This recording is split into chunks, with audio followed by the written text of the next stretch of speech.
Hi! For my book arts project, I decided to make a pants book, which essentially is a one piece of paper that you fold in different ways and then you cut it so it kind of looks like a pair of pants. And then you put it all together and it makes a little book. And I thought it would be really cool in the theater arts classroom to use this as an assessment tool. Perchance at the end of a year, when someone's had a full year in theater, they can have this little book to reflect on what they've learned and what their goals are coming up, or maybe just at the end of a unit. I thought it could be really interesting. So I decided to essentially assess my experience in 6800, and mine's called The Takeaway Book. So I have it in different categories. I did what I thought I learned. Some of those things were solid classroom modifications and new resources. What I learned is that I'm resilient and that a global pandemic cannot take away the magic of teaching, and a few other things that I noted. Then I talked about challenges, teaching digitally, my own perfection, that is definitely a challenge, and different successes, like making connections with students, improving my writing skills, and lifelong friendships, that's a success.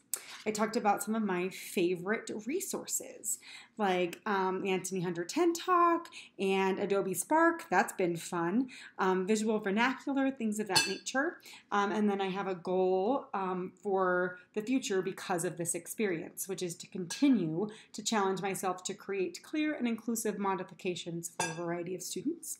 So that was cool. And then my last page is my favorite moments. I put teaching group 4 because that was my teaching group and that was really great for me. This quote from Thomas, kids love to turn around.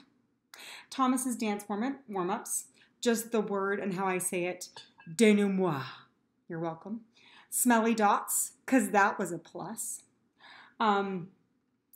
And then a quote that I did was, I'd like to invite Megan to take her hoodie off. That was fun.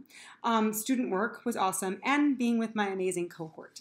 So this is a little book that I can look at for years to come to just have those bullet points of things that I remember and learned. And it's a fun book. You can make it in class. I did this on watercolor paper so that I could make it all colorful, but you could also just do it on a regular sheet of paper and even already print out the categories. So students could have those categories printed out and ready to go. You could do it on colorful cardstock or whatever you wanted. So that is my book arts project.